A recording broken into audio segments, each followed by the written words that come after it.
Hola, buenas noches a todos, bienvenidos de nuevo a este pequeño rincón del cinéfilo y muchísimas gracias por escucharme. Como habréis visto en la miniatura que os he puesto en este vídeo, reza cine con mayúsculas. Y es que esto no se trata realmente de una nueva sección que vaya a abrir en el canal. Yo creo que ya tengo suficientes secciones abiertas, como la sección de la zona retro, que últimamente pues he subido algún vídeo, como la de preguntas y respuestas, que debido al volumen de preguntas que me estáis haciendo va a continuar su andadura. Dentro de poco volveré a comentar más películas para engrosar la sección de las películas de James Bond. Pero lo de cine con mayúsculas yo quiero más o menos recalcar qué es lo que significa para mí. Esto no va a ser un vídeo reflexivo realmente de lo que yo o para mí significa el cine con mayúsculas, porque todas las películas que más o menos, el 90% de las que os pongo aquí, de las que os hago la crítica, la review, bastantes de ellas me las habéis pedido, me las habéis reiterado varias veces, pues considero que todas son importantes desde un punto de vista, pues ya no solo cinematográfico, sino incluso a veces nostálgico, como por ejemplo la review que hice hace poco del vuelo del navegante, pero que anteriormente había hecho la review también de un film tan sumamente importante en la historia del cine como fue el Ben-Hur de 1925 de Fred Niblo. Mm, a mediados de los años 90 aproximadamente, y esto ya es una anécdota que ya es más personal, a mediados de los años 90, yo solía, pues cuando ya era pues, adolescente o prácticamente tenía 14, 15 años, cuando yo iba coleccionando películas con mi padre, cuando iba a los grandes almacenes como el FNAC, como el Corte Inglés, como las grandes superficies donde se vendían los VHS, las cintas de vídeo, hubo una colección que nos llamó a mi padre y a mí muchísimo la atención y que hicimos la colección no prácticamente entera, pero muchos de los títulos sí que los compramos. Porque además eran unos títulos que eran totalmente exclusivos, tanto de la Warner Brothers como de la Metro Goldwyn Mayer. Y además que no estaban disponibles en ninguna otra distribuidora de cintas de VHS y que ponían relativamente muy poco, por no decir casi nada, dentro de lo que era la programación de televisión española. En televisión española ponían muchísimas películas de corte clásico, pero había películas muy especiales y muy escogidas que realmente era complicado de conseguir, de ver, o tenías que quedarte, por ejemplo, hasta ciertas horas de la madrugada en un espacio que se llamaba Cine Club, aquí en España, y que yo vi algunas películas de estas con mi padre pues en el espacio de cineclub, pero que ponían a lo mejor los viernes o los sábados por la noche, cuando ya, pues evidentemente ya no había que madrugar al día siguiente. Y que yo veía con mi padre pues una gran variedad de títulos, pero que de estos no pusieron demasiados, ya que claro, el cine clásico, como yo le entiendo, el cine de los años 30, 40 y 50, tiene tal magnitud de películas, estamos hablando de cuando Hollywood o su maquinaria realmente estaba funcionando a plena potencia con las ollas a presión constantemente, o sea, como si fuera una locomotora, cuya competencia que había entre todas las productoras era realmente brutal y bestial, entre la Metro Goldwyn Mayer, la Paramount Pictures, la RKO, la United Artists, eh, ¿qué os diría yo? La Universal Pictures, la Fox. Es decir, había una competencia muy grande. Y claro, pues todas ellas pues intentaban pues darnos al mercado pues películas que se fueran superando las unas a las otras. Es decir, debido a esa competencia, pues realizaron pues las mejores películas de la época, de la historia del cine, se puede decir. Yo quiero rendir con este vídeo un homenaje a esas películas que fueron editadas en la colección Cine con mayúsculas, que además fueron unos títulos muy especiales que salieron de una revista llamada Cinemanía.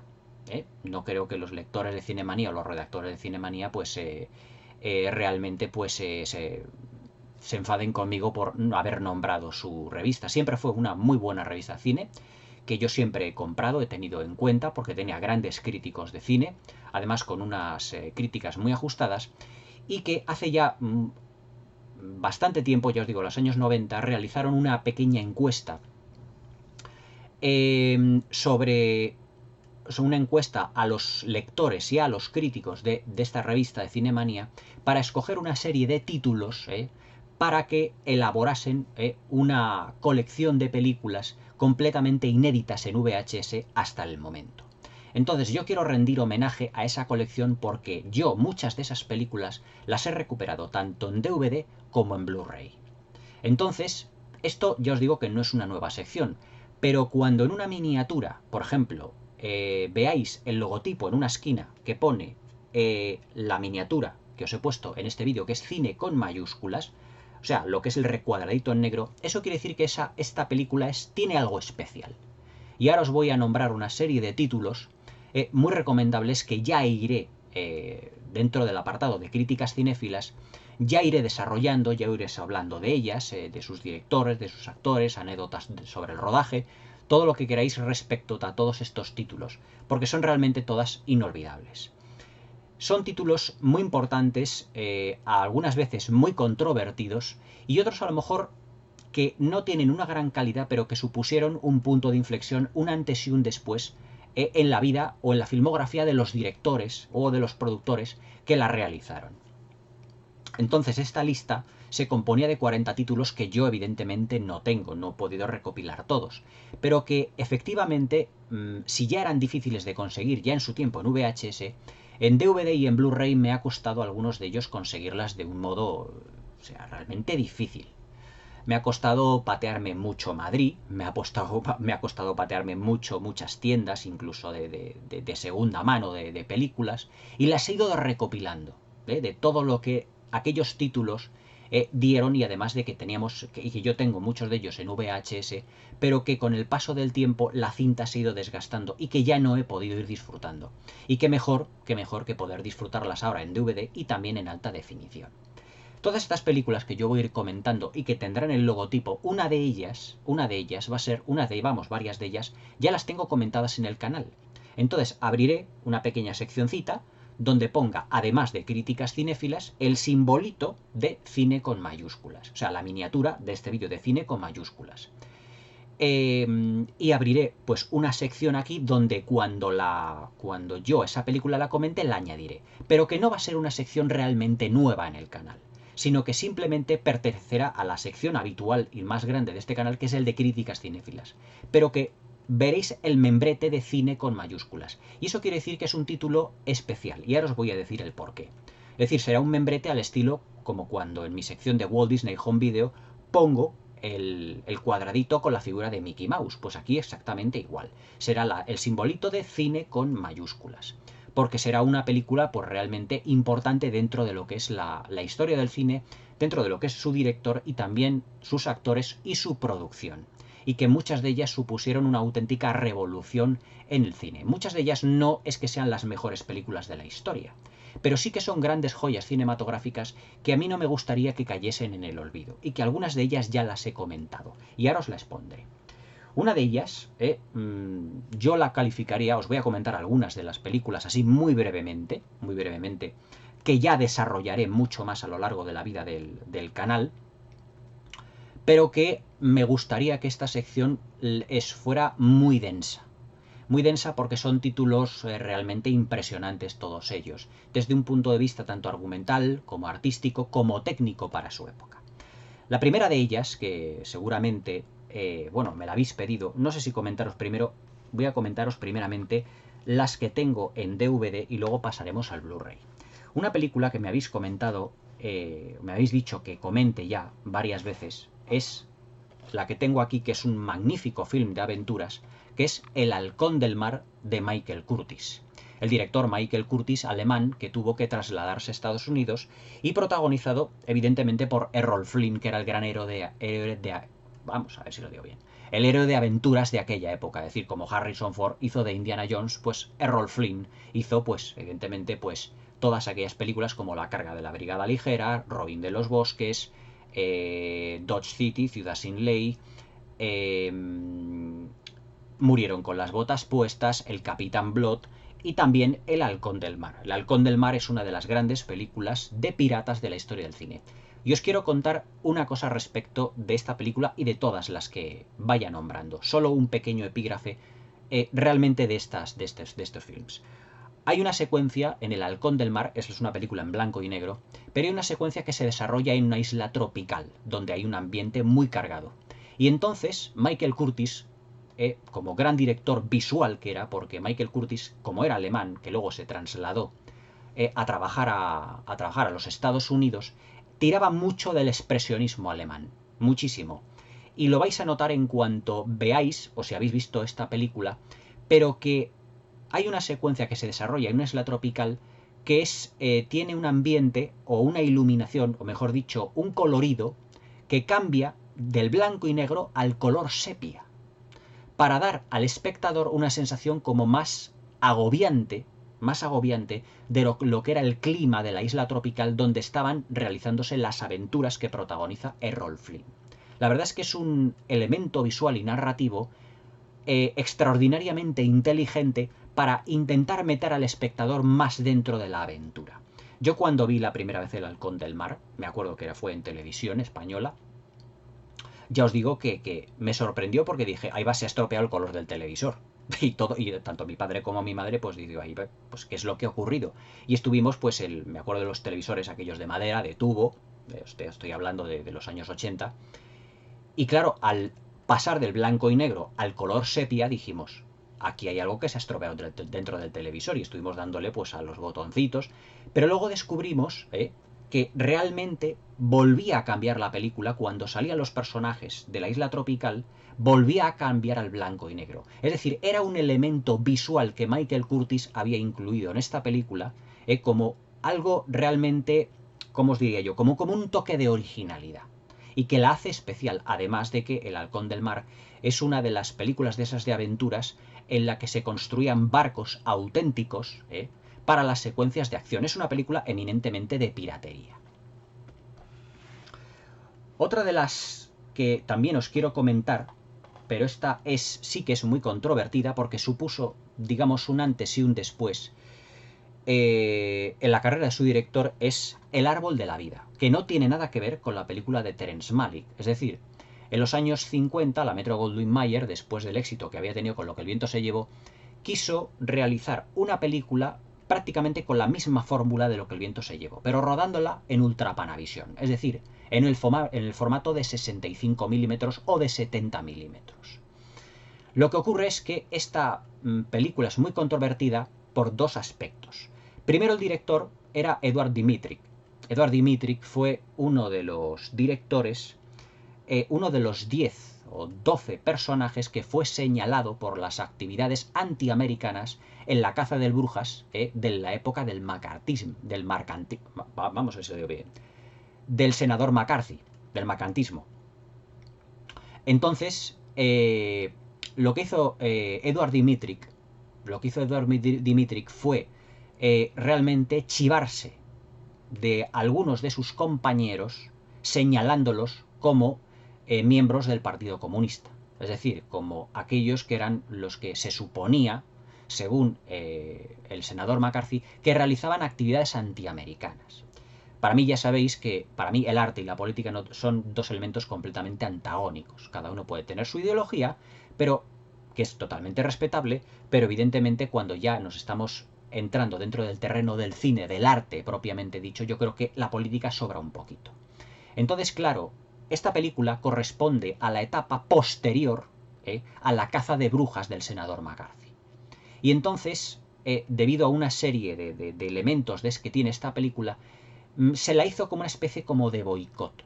Es decir, la gente no fue a verla en cine porque se la dio una muy mala prensa por parte de algunos sectores norteamericanos que vieron en Edward Dmytryk lo mismo que en Elia Kazan. Es decir, Elia Kazan, cuando le dieron el Oscar honorífico hace unos cuantos años, en la gala de los Oscar, ya sería en el año 2000 poco aproximadamente, pues muchos de los que estaban sentados en el Dorothy Chandler Pavilion, que es donde habitualmente se daban los premios de la Academia, ni siquiera se levantaron a aplaudir. Porque claro, tanto Elia Kazan como Edward Dmytryk lo que hicieron fueron señalar a compañeros suyos como miembros del Partido Comunista, es decir, delatándolos. Es decir, delatando a compañeros suyos. Es decir, si tú no eres de un comité de actividades antiamericanas, o lo eres, o lo que sea, a ti a los productores de Hollywood lo que les importaba eran los productos que realizaban, las grandes películas. Es más, Edward Dmytryk, antes del Árbol de la Vida, hizo una serie de películas de cine negro, porque era especializado en películas de cine negro, una muy buena, llamada Encrucijada de Odios, que, fijaos, tiene un reparto que era Robert Mitchum, Robert Ryan y Robert Young, creo que eran. Los tres Roberts estaban en Encrucijada de Odios. Pues esa película la rodó Edward Dmytryk. Pero fue antes del senador McCarthy, antes de La caza de brujas. Todo lo que hizo Edward Dmytryk posterior a La caza de brujas ya no estaba vista con buenos ojos. Y la segunda anécdota es que Montgomery Clift, el actor que da vida al protagonista de la película, durante el rodaje pues tuvo un accidente de tráfico realmente brutal que le desfiguró completamente el rostro. Montgomery Clift era uno de los actores más bellos, más guapos, más hermosos de Hollywood por aquel entonces, muy jovencito, en los años 50, y tuvo un accidente de tráfico que le desfiguró por completamente el rostro, y le tuvieron que hacer una cirugía plástica tremenda. Pero en esa cirugía plástica ya su expresión ya cambió por completo, aunque no su calidad interpretativa. Y esta película, mucha gente en el Hollywood antiguo la tiene para como más morbo de ver cuáles eran las secuencias que estaban filmadas antes y después del accidente que tuvo Montgomery Clift. Pero ante todo, El Árbol de la Vida es una gran superproducción al estilo de cómo hacía la Metro-Goldwyn-Mayer, sobre todo en la Guerra de Secesión, que intentó imitar un poco a lo que el viento se llevó, una actualización de los años 50. Pero que es especial por eso, porque es un antes y un después en la carrera de un director. Vamos a ver si las voy colocando por aquí. Otra de lo que os quiero hablar es de la película San Francisco, del director Willard Van Dyke. Willard Van Dyke era un director que había trabajado anteriormente, no como director en sí realizando películas, o sea, como director en sí mismo, sino como especialista en efectos visuales. San Francisco se puede definir como una de las primeras películas importantes de catástrofes, ya que en todo lo que es el largometraje del film nos vamos desarrollando a tres personajes, son Clark Gable, Spencer Tracy, y Jeanette MacDonald, que era una cantante de la época. Es más, Jeanette MacDonald era una de las cantantes más importantes de la época del Hollywood dorado, junto con otro cantante muy de ópera llamado Nelson Eddy. Es más, Jeanette MacDonald y Nelson Eddy, dentro de los años 30 de Hollywood, fueron una de las parejas más importantes del musical de la Metro-Goldwyn-Mayer, pero que ya os hablaré yo de más títulos de estos dos actores. Esta película tuvo 6 nominaciones al Oscar y lo ganó una al mejor sonido. Y estaba protagonizada por Clark Gable, Jeanette MacDonald, de la que ahora os he nombrado, y Spencer Tracy. Es decir, tenía un elenco de actores realmente impresionante. Y al final de la película somos testigos de uno de los grandes terremotos que tuvo la ciudad de San Francisco a principios del siglo XX. Es decir, San Francisco, la ciudad, está realmente encima de una gran falla, que es la llamada famosa falla de San Francisco, y que los expertos, perdón, lo que son los expertos en terremotos, los geólogos, no me salía la palabra, los geólogos, dicen que con el tiempo se volverá a repetir ese terremoto que prácticamente desoló las ciudades de San Francisco. En esta película lo que vemos es la historia muy bien definida de los personajes del trío protagonista, pero que prácticamente todo lo que es el terremoto define la parte trágica del tramo final de la película, convirtiéndolo en de una película de actores, es decir, de una película en la que los actores realmente interpretan su papel de una manera muy primordial, muy sencilla, pero muy accesible al gran público, porque el punto fuerte del film es realmente el terremoto al final de la película. Es decir, todo lo que es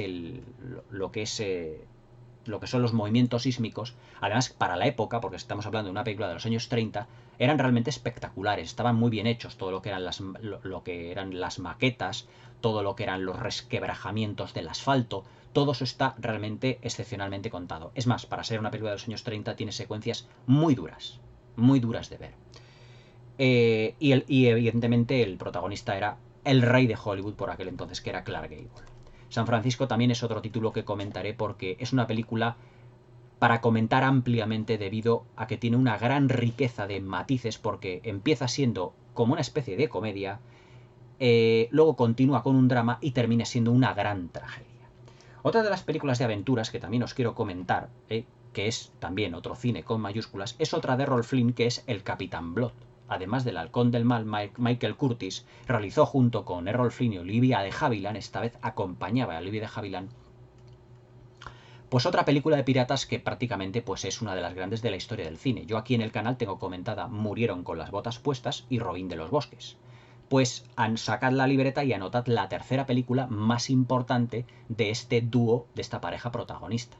Yo siempre he dicho que las tres películas más importantes que fueron de Errol Flynn y Olivia de Havilland fueron El Capitán Blood, Murieron con las botas puestas y evidentemente Robin de los Bosques. Las tres principales. Luego hubo otras, por ejemplo Dodge City, Ciudad sin Ley, La carga de la brigada ligera y también ¿cómo se llama? Dodge City, Ciudad sin Ley. Pero las tres siempre las he nombrado no como las únicas, pero las tres más importantes, ya que estaban filmadas tanto Robin de los Bosques como El Capitán Blood por Michael Curtis y Murieron con las botas puestas por Raoul Walsh, uno de los grandes también, ya no solo del cine mudo, sino del cine sonoro. Es más, fue uno de los directores que sobrevivieron al cine mudo, para pasar luego al cine sonoro. Una de las grandes interpretaciones, yo creo que del actor Kirk Douglas, al que le homenajeé yo aquí en mi canal cuando falleció, es sin duda una película de Vincent Minnelli que se llama El loco del pelo rojo, que es la biografía de Vincent Van Gogh. Esta película tiene un punto muy importante, o dos puntos muy importantes que quiero reseñaros. Es, primeramente, la calidad interpretativa de Kirk Douglas, que para mí es prácticamente, junto con Espartaco, pues el mejor papel que realizó. O sea, aquí, esta película, dirigida por Vincent Minnelli, proclamado uno de los directores más elegantes de todos los tiempos, filmó además de una excelente dirección de actores, el Technicolor de esta película como si fueran los colores de las pinturas de Vincent Van Gogh. Es decir, Vincent Van Gogh era un pintor impresionista que realmente en su época pues prácticamente no vendió ningún cuadro, porque todos ellos eran muy estrafalarios, muy extraños. Hay una película que os quiero comentar que salió hace relativamente poco tiempo, que se llama Loving Vincent, que nos narra, a partir de una serie de flashbacks, y además con pinturas, o sea, los fotogramas, es como una película de dibujos animados, pero realizada con pinturas al óleo. Es decir, es la primera película de animación en el que todo lo que son los fotogramas están como realizadas con pinturas al óleo, que además llevó muchísimo tiempo. Y yo creo que sería un complemento fantástico para Loving Vincent ver El loco del pelo rojo.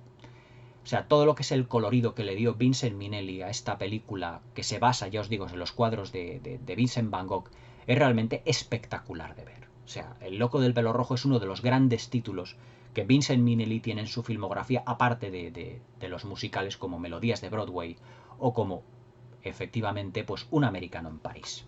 Otra película que me habéis dicho que comente mucho y que además la voy a comentar en breve es La calle 42, uno de los grandes musicales de la época pre-COD, es decir, antes del código Hays de censura. Es más, esta película tiene secuencias que hoy en día serían prácticamente imposibles de filmar. Ya no solo, digamos, por la calidad en las coreografías, sino también, digamos, por el grado de piel que algunas chicas de los coros enseñan, por así decirlo.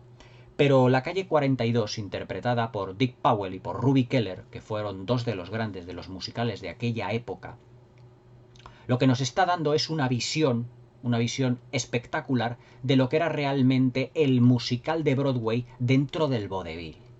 Es decir, es una representación del mundo entre bambalinas, de cómo, por ejemplo, se hacían los castings, de cómo se hacían o cómo se ensayaban los números musicales, cómo se contrataban a los bailarines, a las bailarinas, a todo lo que era el elenco de lo que iba a ser la representación propiamente del vodevil. La calle 42, además, que me la habéis pedido, pues dentro de muy poquito tendréis la review dentro del canal. Y es uno de los musicales más importantes de la historia del cine. Pero fijaos que no es de la Metro-Goldwyn-Mayer. Otro de los grandes títulos que os quiero comentar es Cena a las 8, protagonizada nada más y nada menos, o sea, tenía un elenco de actores extraordinario, pero sobre todo la que realmente destaca dentro de esta película fue la rubia platino, Jean Harlow. Pero el punto fuerte de esta película es la dirección del especialista George Cukor.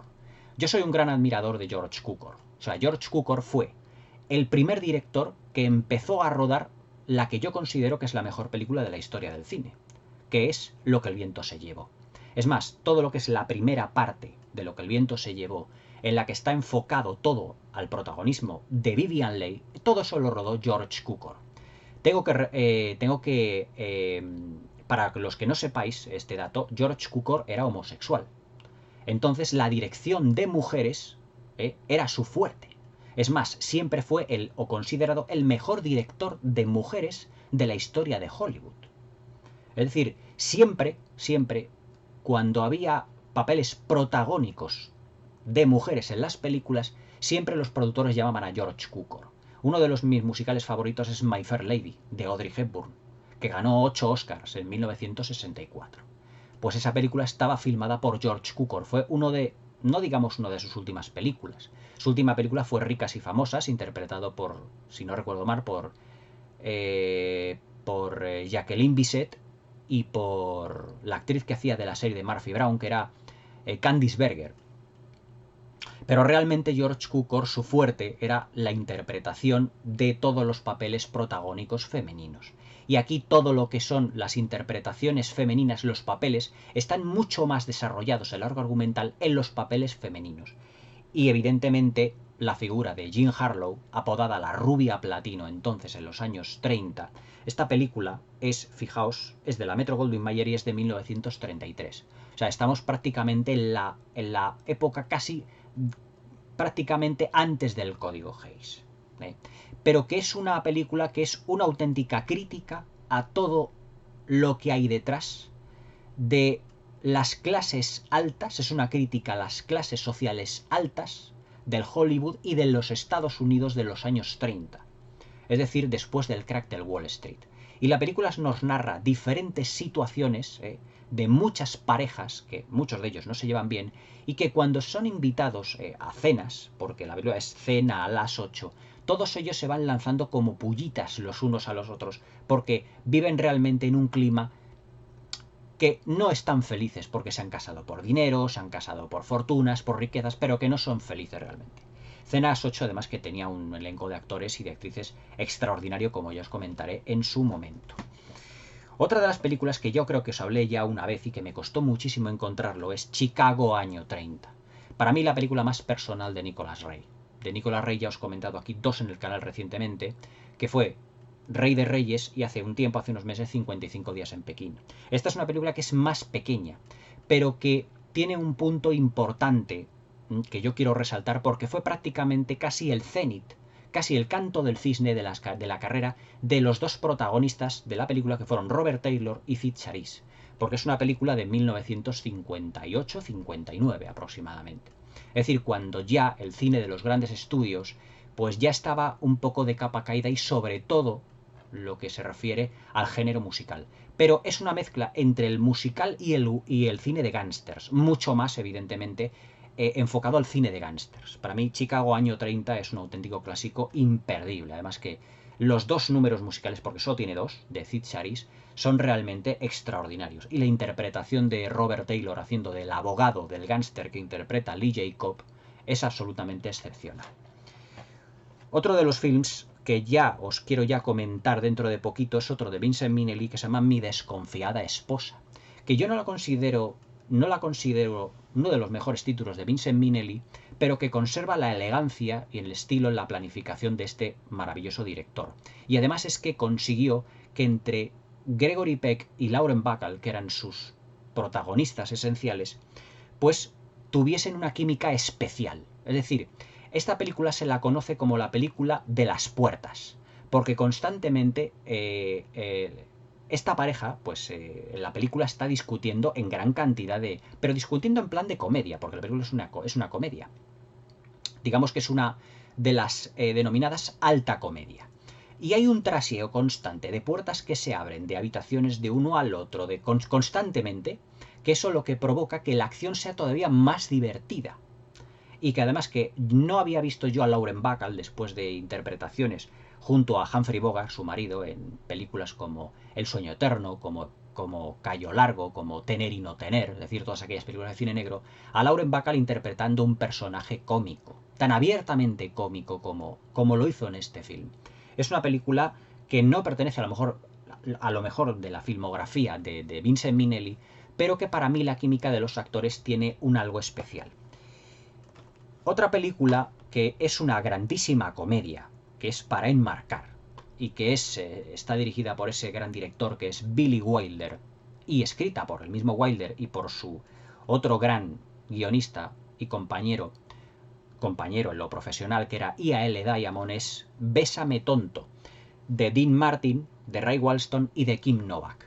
Esta es una película graciosísima porque lo que nos cuenta son, en clave de comedia, los celos del personaje de Ray Walston porque tiene una mujer muy guapa y muy atractiva.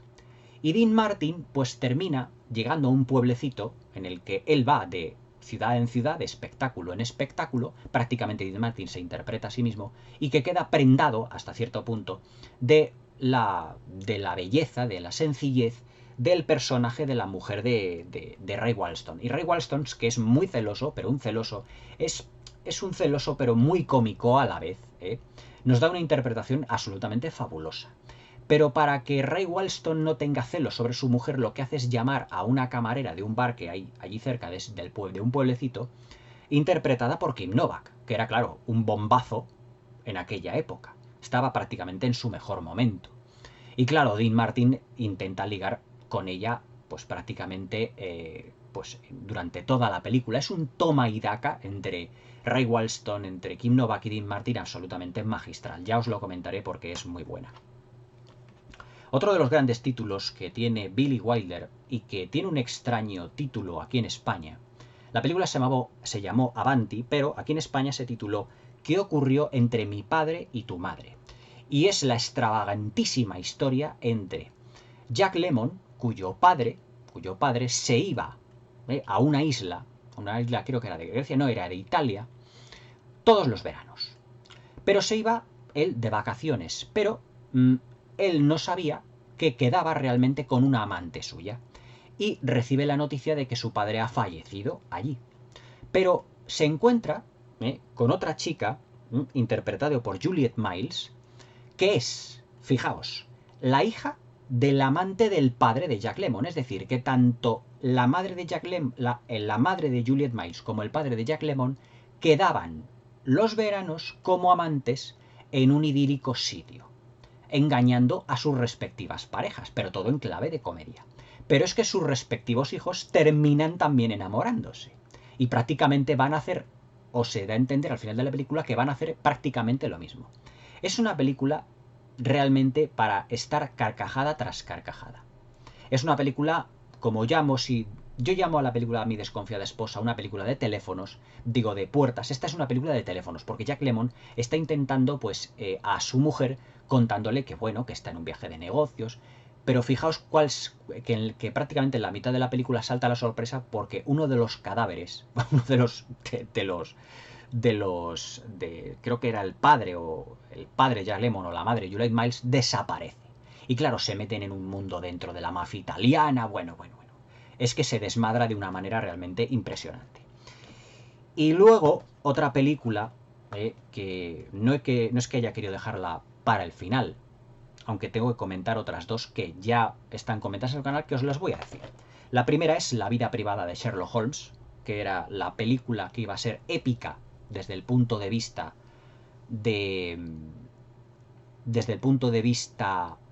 ya no solo de longitud, sino, como os diría yo, argumentalmente hablando y de puesta en escena de Billy Wilder, porque Billy Wilder rodó una película de prácticamente 4 horas, casi 5 horas, y que a lo mejor iba a dividir en 2 partes, pero que la iba a lo mejor a reducir a 4 horas para su proyección en los cines. Pero después de que Billy Wilder, que no fue el supervisor del montaje final, viese que la productora la había reducido de 4 horas a 2 y que de los 5 capítulos que iba a tener la película respecto de la vida de lo que hacía Sherlock Holmes y que nosotros no sabemos, pero que están en las novelas de Arthur Conan Doyle, se redujo todo ello a 2 horas. Y entonces Billy Wilder, cuando vio el resultado, pues prácticamente rechazó la película de plano. Pero aún así, la genialidad y la puesta en escena que tuvo Billy Wilder en esta película fueron realmente extraordinarias. La crítica la podéis ver en el canal, es más, voy a incluir en la miniatura lo que es el logotipo de Cine con mayúsculas. Al igual que lo haré, por ejemplo, con la película Melodías de Broadway, que para mí es el mejor musical de la historia del cine, también rodada por Vincent Minnelli, con Steve Charisse y Frank Sinatra en unos papeles completamente estelares. Y además que la tenéis dentro de la sección de los musicales de la Metro. Pero yo también la quiero incluir dentro del cine con mayúsculas, porque para mí es una película muy especial. Yo esta película se la grabé a mi padre cuando yo era niño, y me quedó grabado tanto los números musicales de esta película, que yo tengo que absolutamente quitarme el sombrero. Es más, uno de los números musicales de esta película, en la que aquí, si veis a Fred Astaire que lleva un traje blanco, era la película favorita de Michael Jackson, porque el vídeo musical de, creo que no me acuerdo que era, de Smooth Criminal, del disco de Michael Jackson, de la canción de Michael Jackson, está inspirado en uno de los números musicales de su película favorita, de Melodías de Broadway, 1955. Y por último, prácticamente, antes de decir cuál es prácticamente la estrella de esta colección, tengo que deciros que el Ben-Hur de Fred Niblo también va a entrar, porque yo me la compré, la película en VHS, en un Corte Inglés aquí en Madrid, en la Glorieta Bilbao, hace ya muchísimos años, cuando ya prácticamente se estaba descatalogada la colección, pero que me quedaba ese título. Y yo he querido, además, realizaros una review muy amplia, pero sobre todo quiero incluirla porque pertenecía a esa colección de cine con mayúsculas. Pero de esta Ben-Hur de Fred Niblo no os voy a hablar porque evidentemente es una review que la tenéis aquí en el canal, la podéis ver cuando vosotros queráis, y claro, tiene tal cantidad de información que no voy a repetirla. Pero la estrella prácticamente de esta colección es La noche del cazador de Charles Laughton. Es decir, protagonizada por Robert Mitchum, nos cuenta pues prácticamente una fábula vista o enfocada desde el punto de vista de un niño. Es una fábula de un señor interpretado por Robert Mitchum, que es lo más parecido a un diablo, y a una protectora de niños interpretada por Lillian Gish, que lo que hace Lillian Gish es tener a buen recaudo a una serie de niños en una especie como de orfanato, pero que uno de ellos asiste traumáticamente a que su padre es detenido por la policía porque ha sido, ha protagonizado pues el atraco a un banco. Entonces estos niños quedan realmente traumatizados y son enviados, si se puede decir así, de una manera, pues al orfanato, al sitio donde está Lillian Gish. Incluso también son visitados y están tenidos en cuenta por su madre, interpretada por Shirley Winters. Esta película tiene una de las fotografías más hermosas de la historia del cine. El director de fotografía era Stanley Cortez, si mal no recuerdo. Es una película del año ahora mismo os lo digo, 1955. Dura escasamente 90 minutos, 95 minutos, pero son 95 minutos prodigiosos. Es decir, muchos de los psycho-killers de la historia del cine, incluso de los slashers, están inspirados en la figura de Robert Mitchum, en el que en una mano, en sus nudillos, pone love y en otra pone hate, odio, amor, odio. Y es realmente extraordinario, aquí lo veis, por ejemplo, que pone la palabra hate en su mano. Y hay una secuencia en la que Robert Mitchum, que está realmente completamente tocado como una cabra, en el que él expone que, en una secuencia, que se enfrentan las dos manos donde en uno de los dedos uno de las manos pone amor y el otro el odio.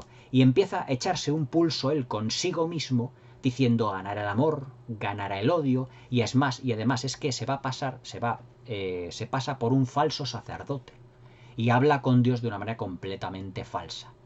Pero esta película, además por sus valores argumentales, que parecen además fotografiada como si fuera un cuento de hadas muy macabro, y que además Tim Burton siempre he dicho que fue uno de sus títulos clave, porque lo que es la iconografía, la escenografía de la película es muy bartoniana, o el estilo de Tim Burton se fija mucho en La noche del cazador, en lo que se refiere a los juegos de luces, a lo que se refiere a las sombras, y a lo que es el toque de fábula macabra que siempre ha tenido Tim Burton en casi todas sus películas.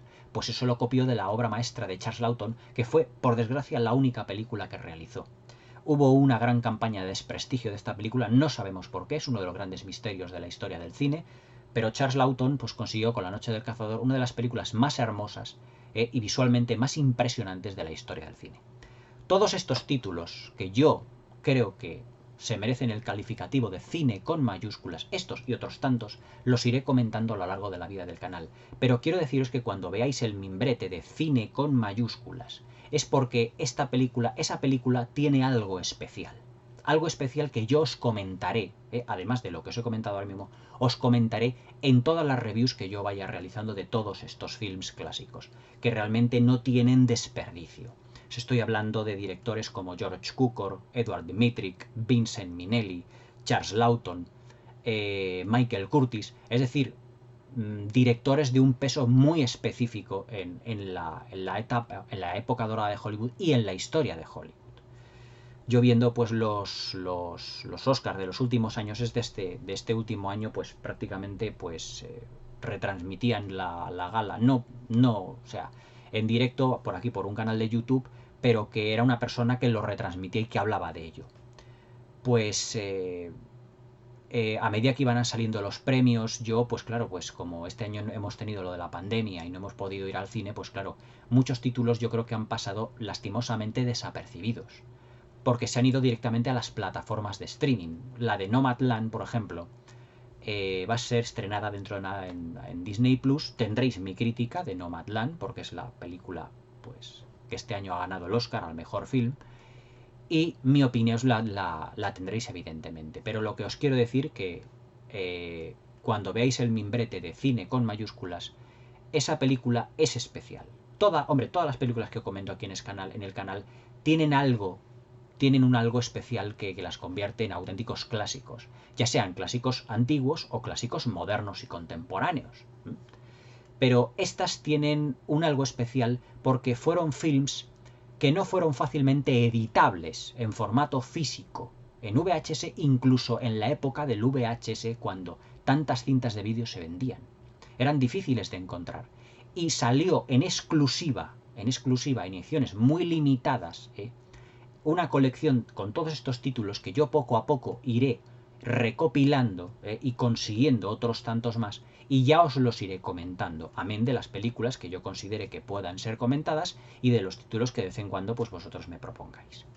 Y prácticamente nada más. Muchísimas gracias por haberme escuchado. Espero que todo esto os sirva para poder recopilar más información cinéfila, que es el objetivo que tiene mi canal.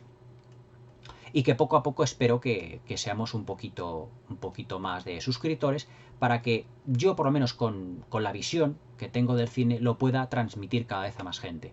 Muchísimas gracias a todos los nuevos suscriptores que os habéis añadido al canal. Muchísimas gracias también por vuestro apoyo, y sois totalmente todos bienvenidos a este pequeño rincón del cinéfilo, que hablo de toda clase de películas, tanto antiguas como modernas, y que os invito a todos, ser bienvenidos a que veáis todos los vídeos que queráis y que comentéis libremente sin ningún problema, que yo responderé en la medida de lo posible a todos los comentarios que pueda. Buenas noches y hasta mañana, que descanséis.